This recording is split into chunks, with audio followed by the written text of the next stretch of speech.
So this is what the guy who signed it said? Okay. All right, John. Metroid Prime podcast, which this is basically turned into. Yeah. Next little area here is kind of a not so much a boss fight, but it is a bigger enemy, which the audience visually will find interesting. But you, continuing from the last 2 videos, Yeah, because we got more to say because it's so hot right now in Toronto.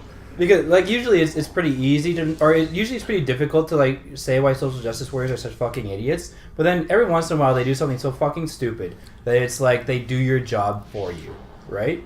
Well, like you said, it's like Dick Cheney shooting Oh, it's like... a guy in the face and Craig Ferguson has to go on the next night. No, it's when Craig Ferguson gets to work and finds out that Dick Cheney shot his lawyer in the face. Right? Yeah. It's like, well...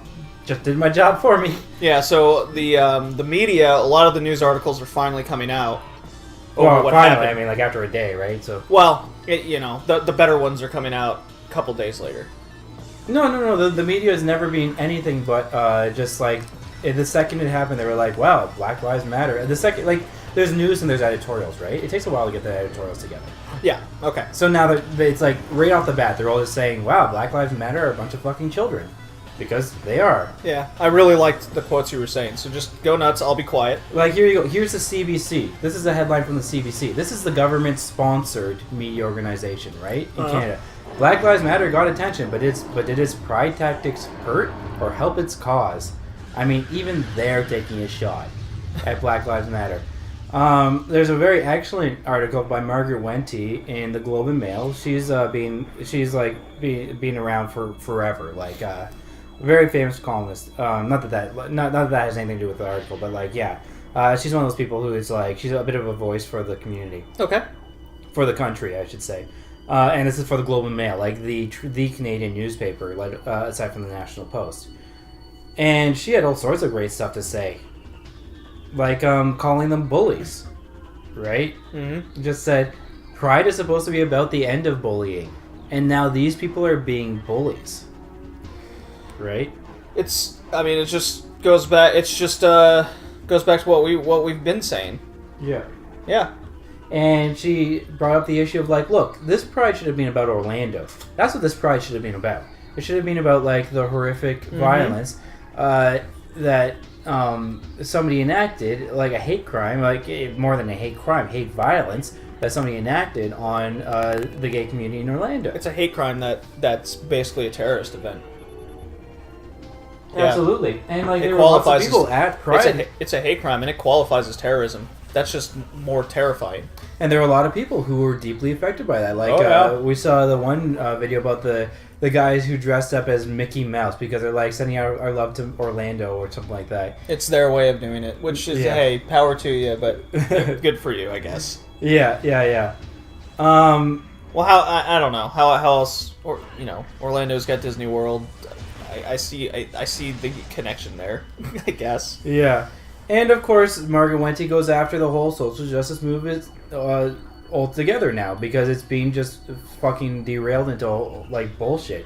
Okay, I'm trying to find this one quote, but here it is. The stance is not there. It's a bunch of bullies acting like high school kids. Yeah. Yeah. So this is what we were talking about in one of the last videos, but like in the first video, I really wanted to set the stage by saying Canada is not the States, right? Yeah, and I couldn't agree more with that. And she echoes that. She says, "We're not Ferguson or anything like that. By pretending that Toronto is just another racist hellhole where police routinely gun down black kids, the Black Lives Matter folks do not create a useful forum for discussion. Nor do they pay much attention to the black kids who are gunned down by other black kids. Don't those lives matter too? Don't ask. Identity politics trumps everything these days." And the more minority identities you possess, the greater is your claim for recognition, redress, and a soapbox. It's like badges for Boy Scouts, right? Like the more minority identities you can claim for yourself, the higher you are up the chain, right? Yeah. I mean, you've seen it in newscasting forever, just in identity casting. Yeah. How, I mean, you take Fox News, for example. Every female anchor can't just be, for example, a woman from Japanese descent. She has to be like half Asian, half white, but with a Mexican uncle and She's got, I don't know. You get where I'm going with that. She can't just be like one or two things. She has to be so many in one form. Yeah. Well, sure. And she also, but then Wenty also points out that, like, really, you're complaining about Toronto pride, like Toronto, as opposed to places like Mexico or Istanbul, where they're basically like the pride parade was stopped by tear gas. Like that's like that. Those are the fucking issues. Those are the ones that need the protest, not Toronto. Toronto's like, you should be happy. That's a celebration place, not a protest place. Toronto's pride parade is Carnival. It's not tear gassed Istanbul. Yeah, and let's reiterate. If we might not have iterated it to begin with, but let's reiterate anyways. The Black Lives Matter people were the guests of honor at this year's Pride Parade. Yeah, you did mention that. Yeah, okay, yeah, they were the guests of honor. So here's what she's saying. The trouble is that when bullies get their way, they just keep on bullying. Sometimes the victims are so cowed, they'll even thank them for it.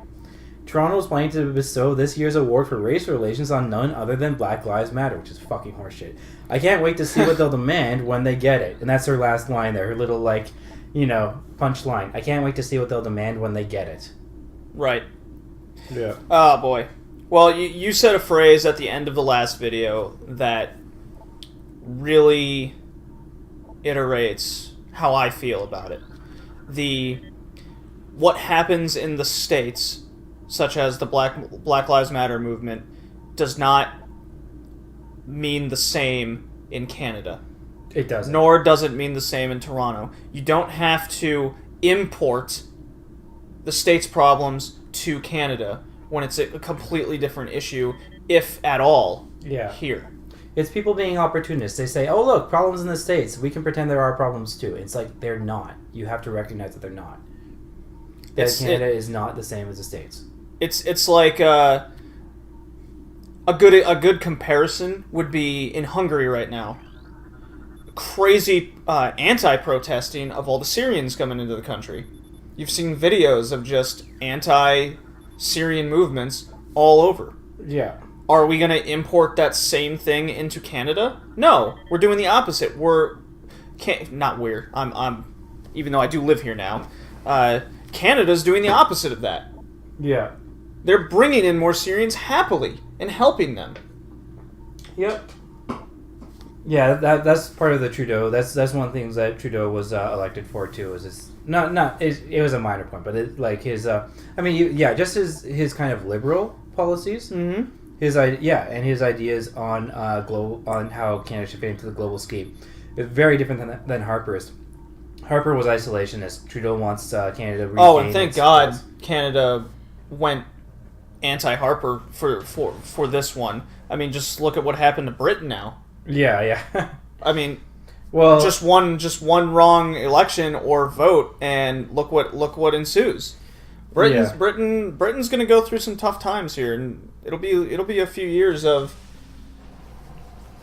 turmoil for sure. To be honest, though, Harper never really won the popular vote. The thing is, Canada has 4 left parties. No, yeah, I mean that's a different party. Yeah, that's a different story. So like most of the reason why he was in was because the vote kept on getting split between the left wing parties, and it was a government that most Canadians didn't want, but we still had it. Store won't open. There it goes. So here's how the National Post began their articles. This is the National Post. I will shut up again and listen to your amazing articles that you're reading. Don't you just hate it when you invite the new folks next door to dinner so they can meet the neighbors, and then they arrive an hour late, after which they trash your cooking skills and demand better wine? Pride Toronto knows that feeling. Members of the Toronto chapter of BLM, honored guests at Sunday's Pride Parade, staged an unscheduled sit-in, halting the parade for 30 minutes until Pride Toronto's executive director signed off on their demands, including assurance that there will be no police float next year, and affirmative action for Black, transgender people, and Indigenous people on Pride Toronto's staff.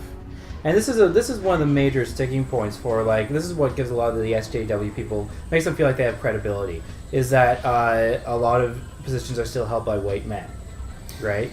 Yep. That's, I don't feel terrible about. Like, for one thing, men. The idea of men having it, I mean... Oh no, another man in power? How odd. Yeah, I mean, our society, like, for so long, our society is being built around the idea of men being the active people, the doers, right? Yep.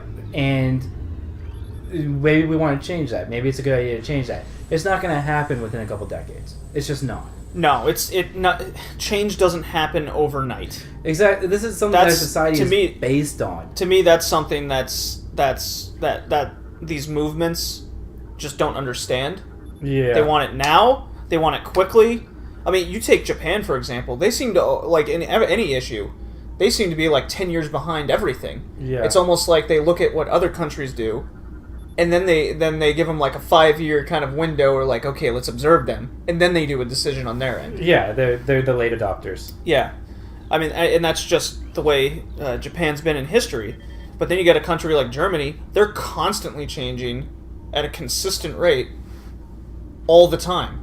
I mean, it's not too long ago that the whole country basically exploded.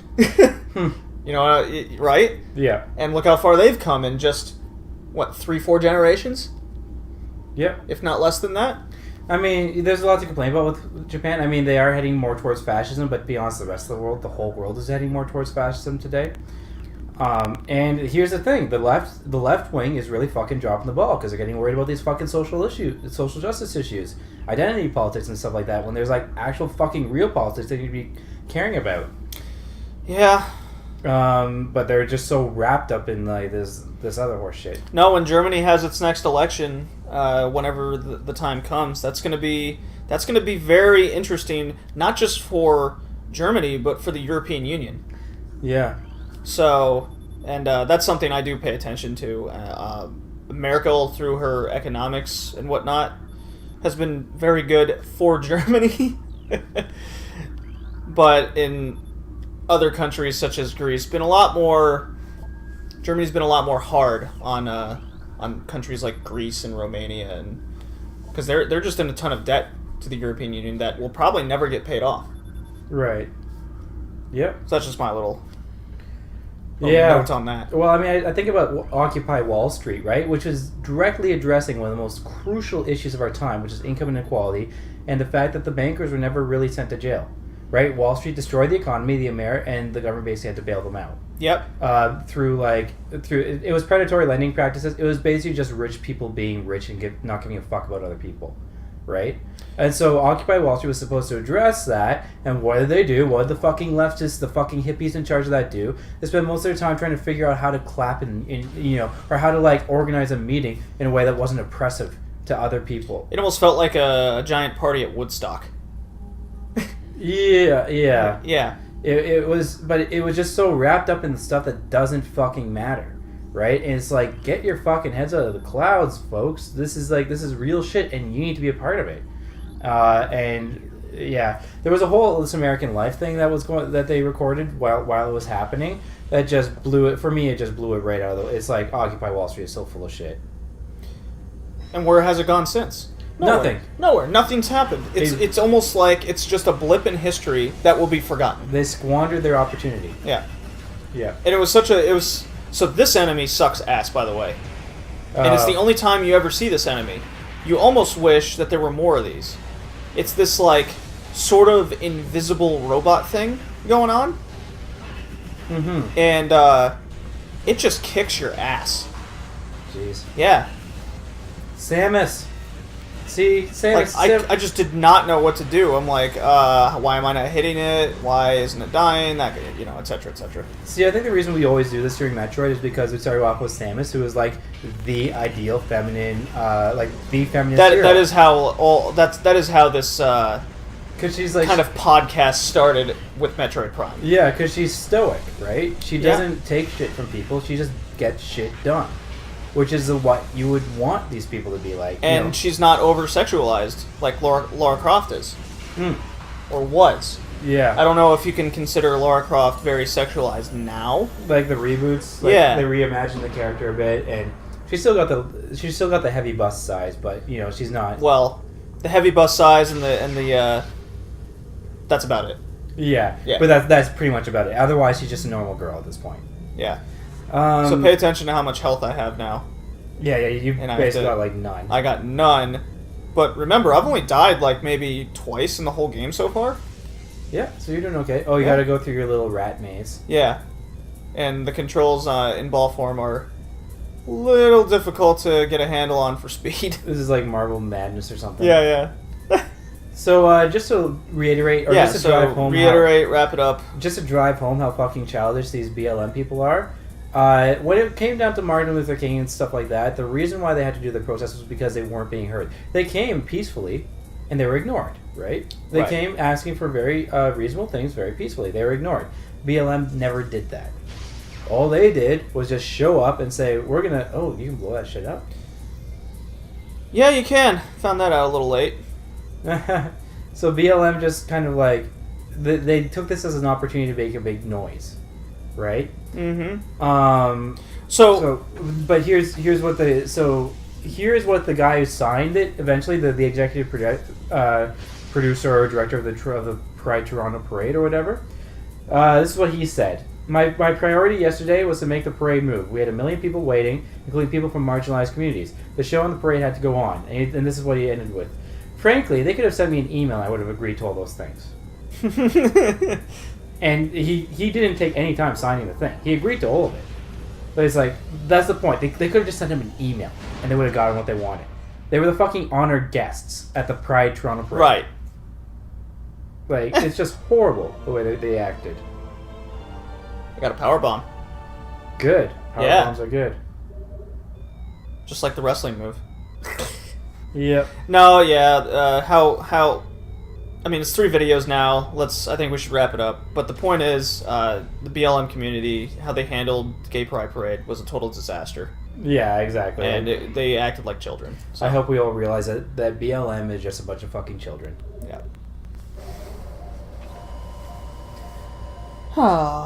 Unfortunate.